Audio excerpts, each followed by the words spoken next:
First thing that happens when you're sick is you fall behind with all of the day-to-day stuff that you should really not fall behind on, especially when you're booking a tour that's probably going to be around 120 dates this year. So first order of business today is to catch up on NAMM emails and last minute world tour emails. We've got Chile, we've got the Netherlands, we've got Colombia, we've got Hong Kong, and we've got Paris here to email.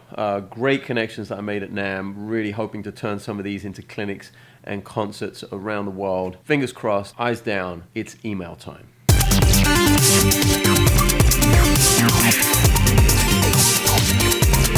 I would love to say this was going to be a quick trip to the post office, but the post office in Hollywood is never a quick experience.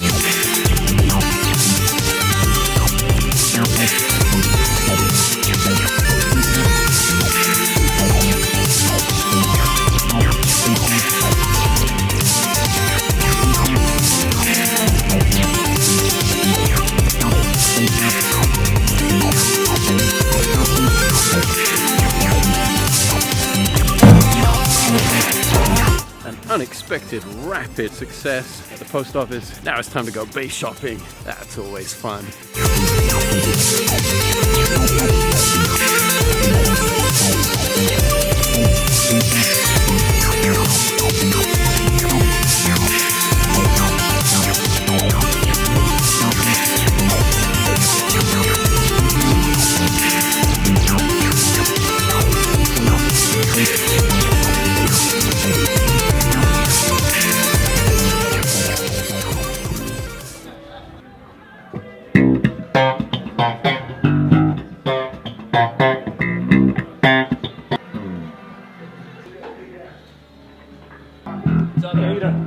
Good. Do you have the Mustang, the reissue, the free Mustang?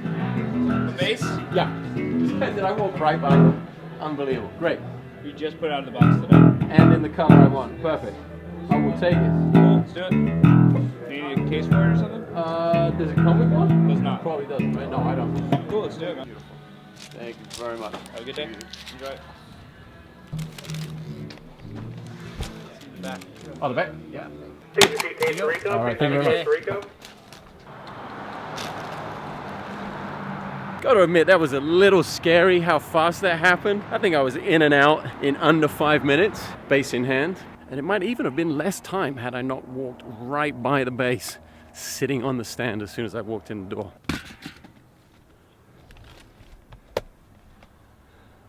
So I was hanging with Chris Chaney a few months ago. He had one of these in his studio. I picked it up, instantly loved what I felt when I played it and loved what I heard. And I've been thinking about it ever since. So today was the day where I decided to get the hell out of the house, really feeling better, and pull the trigger and go to Guitar Center and get one. This is straight out of the box, straight from the store, same strings. I mean, I just turned it up all the way, basically. I don't really know too much about the bass. It looks like it has a PJ pickup configuration, 3 positions for the selector switch here. Kind of have it in the jazz bass department right now.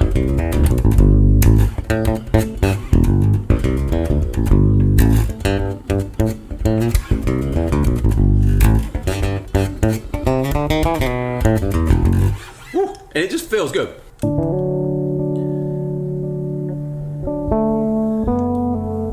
But I was writing a tune earlier on.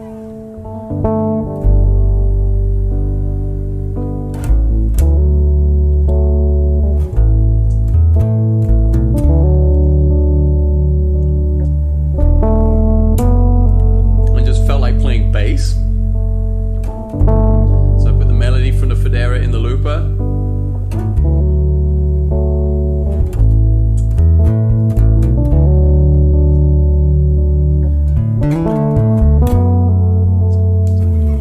It just feels good to play, you know, it brings a smile to my face. What I can't wait to do is to put some different strings on it and give it a good rip. So let me go change these strings.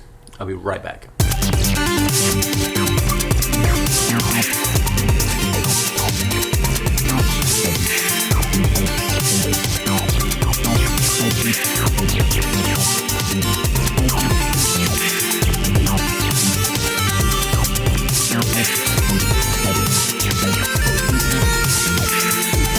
All right, the quick string change is done. I got some Dunlop super bright steels on here now. I wanted to stick with the round wounds first, just because that was what was on there when I got it from the store, and they felt pretty good. I do need to adjust the action a little bit. It's a little bit low for me. I kind of ramp that up a little bit before I get going here.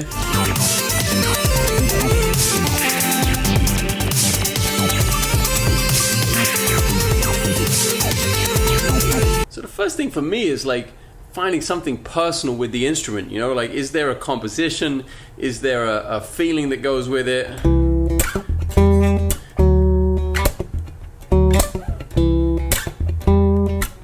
I mean, that's not a bad start right there. I could definitely make a loop out of that.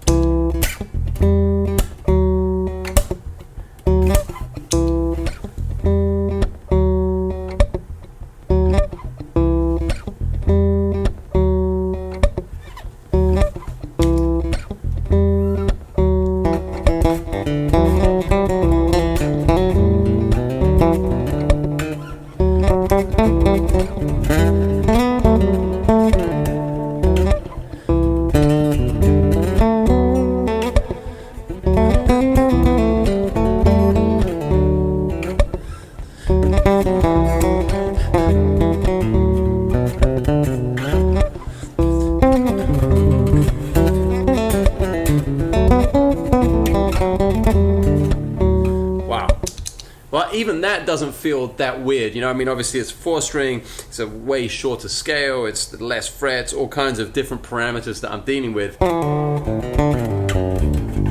But it feels good.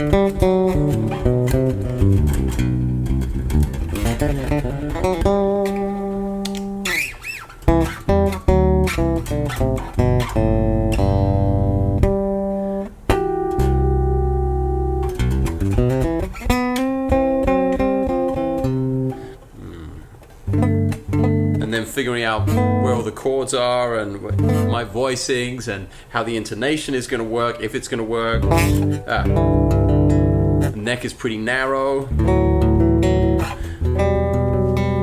but it's all there.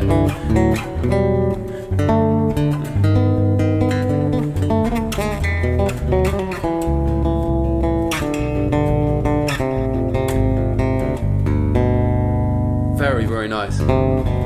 This might be the this is the cheapest bass I own. This was like under $600 straight out the door.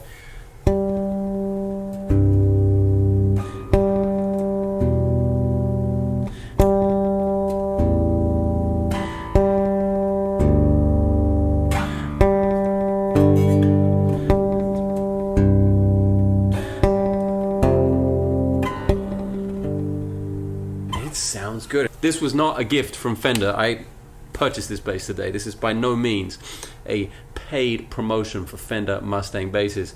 This was suggested to me by Chris Cheney, and I was very happy to send him a photograph of it just now, showing him that I'd finally pulled the trigger on getting it after having thought about it for so many months. I've just been traveling and not really had the time to really sit with it and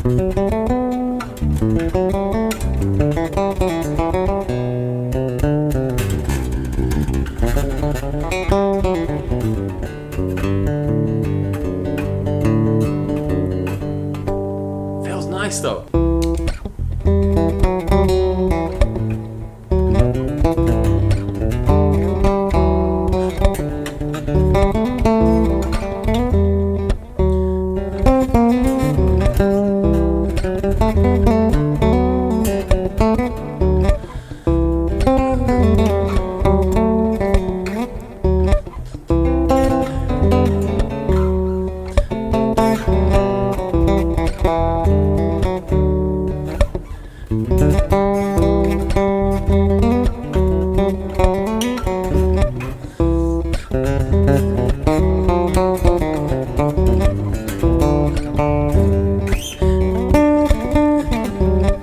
Because it's a shorter scale, the highest note on here is a D. I'm pretty sure on the P bass and the jazz bass, highest note is an E flat on like a standard fingerboard. And I think the next thing I'll do with it, and maybe I'll do that in a different video, is put some flats on there, some Jim Dunlop flat wound strings. That might sound good, but I think this will sound really good with flats in the studio. I've got a nice record date coming up in a couple of weeks. That's kind of the thing that motivated me to get this, was I wanted a little bit of variation. I thought, this Fender Mustang thing is going to be a nice addition to the range and to the feeling, and it just feels good. Like I'm sitting here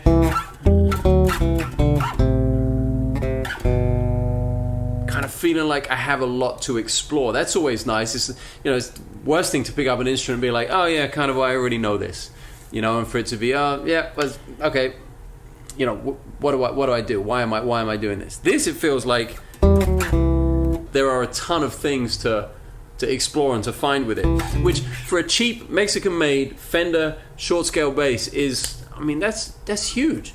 That means that this is accessible to so many people. I think that's the thing that I love about it the most, is it doesn't have to be a $50 million 18-string custom Ferrari bass. It can be like the cheapest possible thing that you can go in a Guitar Center and buy, pretty much. Woo. Definitely got some rattles. Woo. Where is that?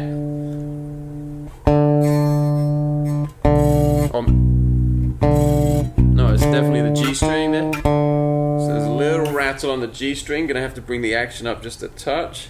Neck looks pretty good, but nothing major,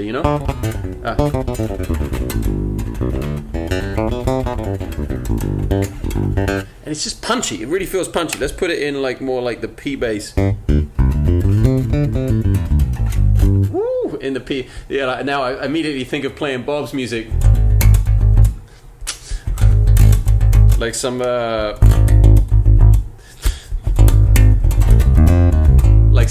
feedback.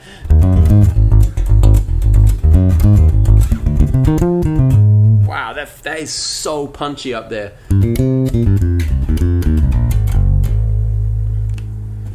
And then you go back in the jazz for a more mid-rangey thing. Wow, this is pretty versatile.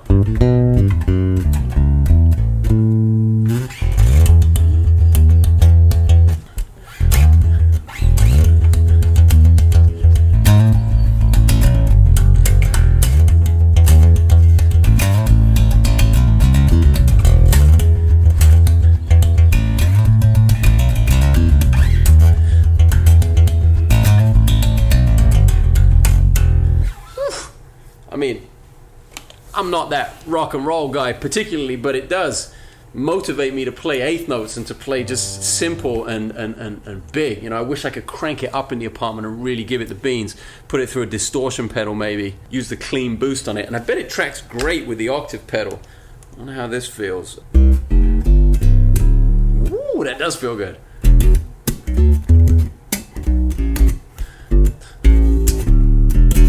And that's with the jazz.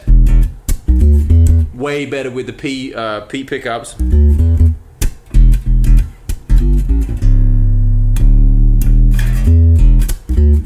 that's the OC2 I'm using there, the Boss OC2 Octave, the original Japanese one. Let me put a bit crusher in there. Woo! Wow, that sounds pretty evil.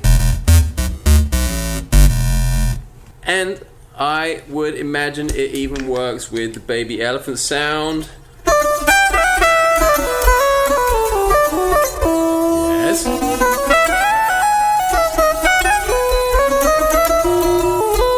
Oops.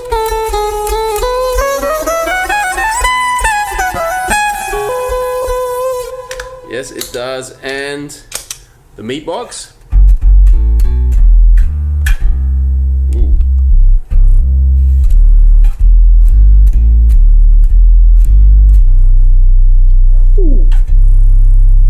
Feels good as well. Yeah, there's definitely something about playing effects with a passive bass which is really special.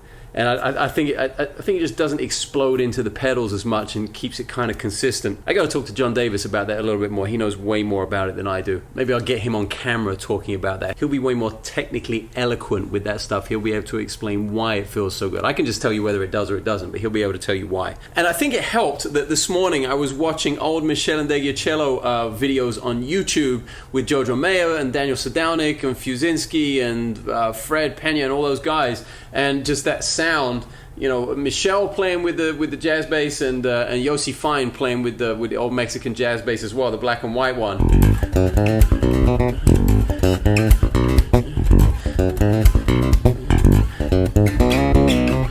And all of those bass lines, I was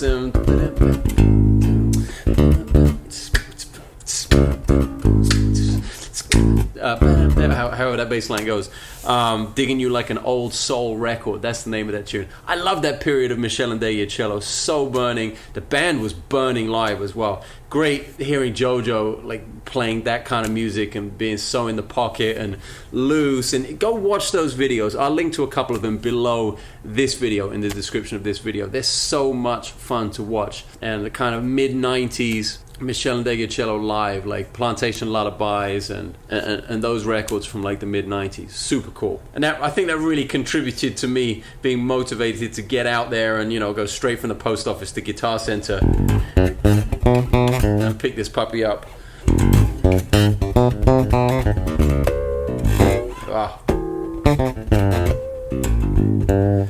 And I'm even getting the range and the ability to play all those little details. It's brand new. It really does need a setup, but I can see